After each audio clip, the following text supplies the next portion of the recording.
I'm beginning to run out of words to describe what's happening here because we've got good, bad, and weird things going on all at once. Roblox issued yet another very questionable response on their YouTube and have taken some rather interesting moderation action, including against their CEO. We've got a lot to go over again, so let's start off with the moderation stuff Roblox did yesterday evening because at least it's partially funny. Roblox began taking down a lot of controversial games like Dollhouse Roleplay, a bunch of XYZ games, Club Iris, and many others people have wanted down for a long time. MeepCity was not one of them, and we'll get to why later, but several games were placed under review by Roblox, much to everyone's surprise. This was received positively at first, but people began realizing there were a lot more games caught up in this bandwave that weren't as problematic, such as Neighbors. A lot of pretty well-liked games were taken down, while one of the worst ones wasn't, and people really wondered why, and we ended up finding out. What Roblox did was take down a bunch of games temporarily to make the dev redo the maturity rating questionnaire that was updated to include private spaces. If you missed yesterday's vid, Roblox updated their policies to make social hangout games with private spaces, like bedrooms or bathrooms, 17 plus ID verified only. Because of that, Roblox closed a bunch of social hangout games so they'd have to redo the questionnaire and appeal to confirm their answers and get their game reopened. As you can see, these games are simply under review, which means they can be reviewed and reopened by Roblox appeals staff. Like this message says, the dev will need to do the updated questionnaire and appeal so the game can become searchable on Roblox again. Unfortunately, I don't think Dollhouse Roleplay or the XYZ games were taken down permanently for safety reasons. I think it was just over having to redo the questionnaire. The owners of those two games were also not terminated, and I saw Izazel in studio shortly after the ban wave, so he's probably gearing up to bring his games back. It's good Roblox is taking some action here, but unfortunately innocent games got caught in a crossfire and dangerous games are still not being permanently banned. That wasn't the only bizarre moderation story though, because David Baszucki's Roblox account was potentially terminated for almost an hour. For whatever reason, Roblox's CEO's account disappeared for a bit yesterday evening and was marked as banned in the website code. Although he could have deactivated his account, it appears to be more likely that he somehow got terminated by his own company's moderation. His account reappeared after about an hour, but nonetheless, this is actually a lot more interesting than you may think. Obviously, Roblox's CEO should be in a protected user list, meaning a moderator or AI program would have probably had to go through extra steps to ban him. Someone or something probably had to do a little extra work to take action against their own CEO, but that begs the question of why this happened if it was a ban.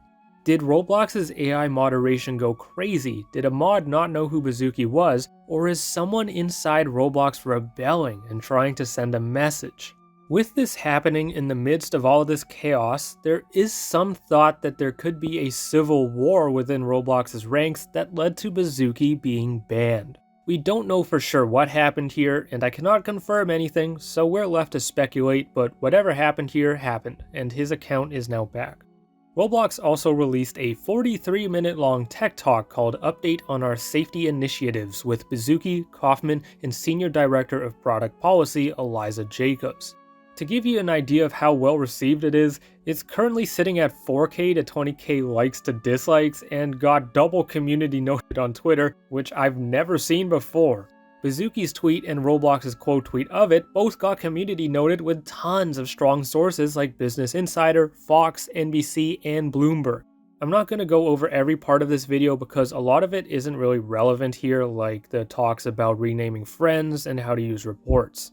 There's a lot of unfortunately notable stuff here, including a direct response to MeepCity by name and why Roblox isn't taking it down. The first clip we have is Roblox's Chief Safety Officer Matt Kaufman talking about why vigilantes are bad again, and he had another new point people did not like. So we saw these actors, they're pretending to be kids, they're trying to find adults, and then what they're doing is they're trying to move the conversation as quickly as possible to other platforms that don't have the type of monitoring and policies that Roblox has. And then they were using that activity that happened on other platforms to create situations that they would then video, they would report to the police, and then only after would they let Roblox know. And there's a bunch of issues in here. Number one, the violation of our policies about being honest about how old you are. Number two, moving conversations off platform. And number three, waiting to tell Roblox when they identified violative behavior to come and tell us so we could take action. All of those things are against our policies. And all of those things make it more difficult for us to keep the platform safe. So while I think some of these groups started off in a really good place, and they started off, really, and they still do really care about the community, the actions that they were taking were putting our community at greater risk and were violations of our policy. There definitely are a bunch of issues in here because they should not be upset that predator catchers are reporting predators to Roblox after they are reported to the police. What is more important, getting a predator arrested in real life quickly and effectively, or waiting for Roblox to investigate and then maybe ban their account and report them to the cops? Reporting a Roblox predator to the police before Roblox is not something they should be upset about, especially when a lot, if not all talk is done off Roblox. Roblox could also ban the predator's account during the sting process, alerting the predator they're being watched and potentially ruin chances at arrest and conviction. It is more important and effective to direct initial reports to the police who are on the scene in real life than it is to Roblox, who would have to spend time investigating over the internet. Roblox is also known to not take quick action against predators, such as Xbox Diamond Girl, a 45-year-old man arrested in 2022, yet it took over a year to ban his account. Nethorax was outed in 2019, Kaneko Kitten was outed in 2023, both admitted to illegal acts with minors, and neither have been banned from Roblox. Going to the police first will result in quicker, more effective action, and unfortunately Roblox is known to not act quick enough, so it makes sense to go to the police first. I have absolutely no idea why they're using that as a point to remove so-called vigilantes from their platform, and to me, personally, it feels very irresponsible to do so. Kaufman also again mentioned how it's bad to lie about ages, which is exactly what the police do in their own predator stings, as if he'd rather kids run predator catches. They briefly talk about the Community Safety Council, a team they plan to put together of community members who they'll communicate with on safety issues. And we're also working on a community safety council. We really want to get this intel from invested members of the community, hear from them about what they're concerned about, trends that they're seeing on the platform. They're closest to it.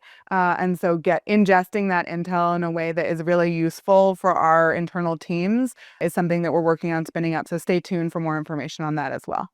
We still really don't know what this could entail, who will be a part of it, or when it'll happen, and unfortunately Eliza Jacobs didn't give much more info. We'll apparently hear about it at RDC, and I want to be optimistic about it, but it's really hard to, with it suddenly being announced with little info in the midst of all this chaos. It almost feels like an attempt at saving face, especially with all the talk about them not listening to the community on safety-related matters. I want it to be good, I want it to be effective, and I'd love to be a part of it and think I have enough knowledge to be valuable to it, we just don't know what it is yet. Roblox does have something slightly similar in its teen council, but it really hasn't seemed to do anything for the community, so hopefully the safety council is more positively effective. And then we've got the big one, a direct response to MeepCity by name and similar games, and why Roblox isn't taking them down. I can see some of our community naming experiences on Roblox and just say, take it down, take it down, take it down. I'd say examples could be MeepCity, for example. Can you share, why should that be up? Should that be down? What's up? Yeah. I think one thing that's really challenging on this global immersive interactive platform is that we have content created by developers and creators and content created by the community, by the users that are in that game. And one thing that we really try to do is be fair to our developers and to not moderate them for the behavior of their users, right? That doesn't seem fair at all. Then we're taking a game down because users were in it behaving badly. And that would open up an abuse factor that would mean that any game that, people didn't like the developer of or something, they could just flood it and behave badly and get the game taken down. So we don't want to open up that abuse factor. We want to be fair. But that being said, we understand that there are games that people feel like users are behaving badly in. So we're doing a few things. One is we're investing in what we're calling bad scenes detection, so that we can actually moderate in the moment those servers and take them down if users are behaving badly. And we also occasionally, if we find that there's a real preponderance of bad behavior in a game, we will reach out to the developer and work with them to make updates to the design of that game that we think will mitigate that harm.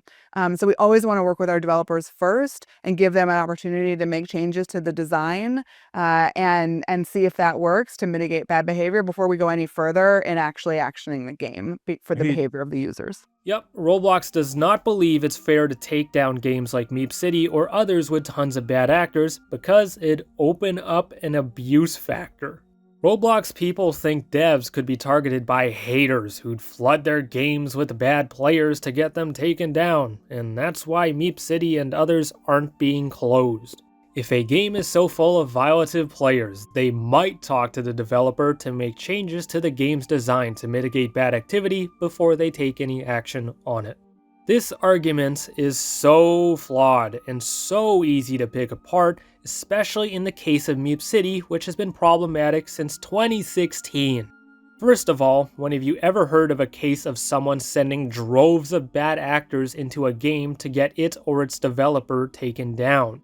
I have never once heard of a situation like that happening, nor have I ever heard of anything like that even being attempted or considered, let alone working. Who would do that when Roblox extremely rarely takes down games based on terrible player bases, and who has access to enough bad actors to do that anyway?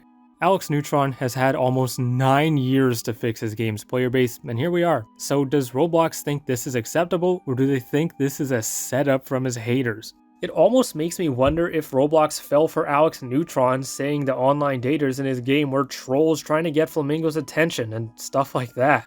Not only does that make little to no sense, Roblox literally has a policy about games that have large amounts of violative players that aren't properly addressed by the devs. Roblox apparently doesn't want to ban games based on their player bases, yet they have a policy that states they can ban games based on their player bases. MeepCity has had a problematic player base since 2016, with the addition of the profile feature last year seeing tons of policy break-in behavior, including PII sharing.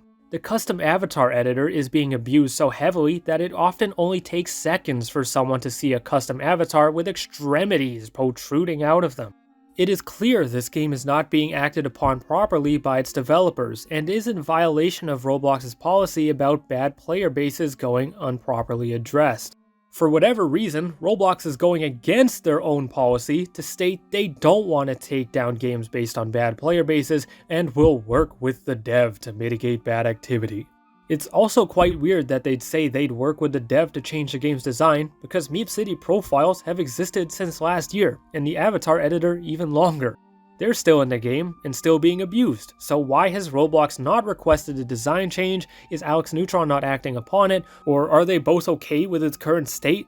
There are so many possibilities, but whatever is being done or not done is leading to this game still being a hotbed for extreme policy violations. It's also very clear that many of these games the community asked to be banned are intended for degeneracy and dating, like the bathroom simulator games. All you have to do is look at their thumbnails, and you'll see that clearly there are suggestive themes intended to attract online daters and degens.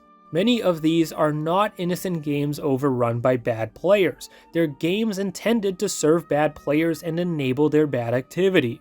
Even in the case of MeepCity, a fairly innocent game, Alex Neutron stated his openness to disgusting players being in certain areas of it.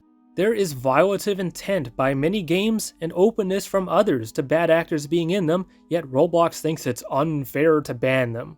These games need to be taken down for the safety and civility of Roblox users, and Roblox cannot give weirdos and predators a place to practice degeneracy on their platform. All Roblox has to do is take them and the perpetrators of them down, but it looks like Roblox is more concerned with keeping them up, and who knows why. It is not hard for Roblox to remedy this situation, in part by unbanning Schlep and taking down these games like MeepCity and Bathroom Simulators. It does not appear they want to do that though, as they are continuing to defend their actions against vigilantes and support problematic games that pose safety risks to their users. I'm sorry for this video being so long, but there's just so much to say, and there's even more stuff to cover, like Matt Kaufman's interesting Roblox badges. I'm going to save that for another video because this is so long already, so keep an eye out for that video and more on this horrible situation.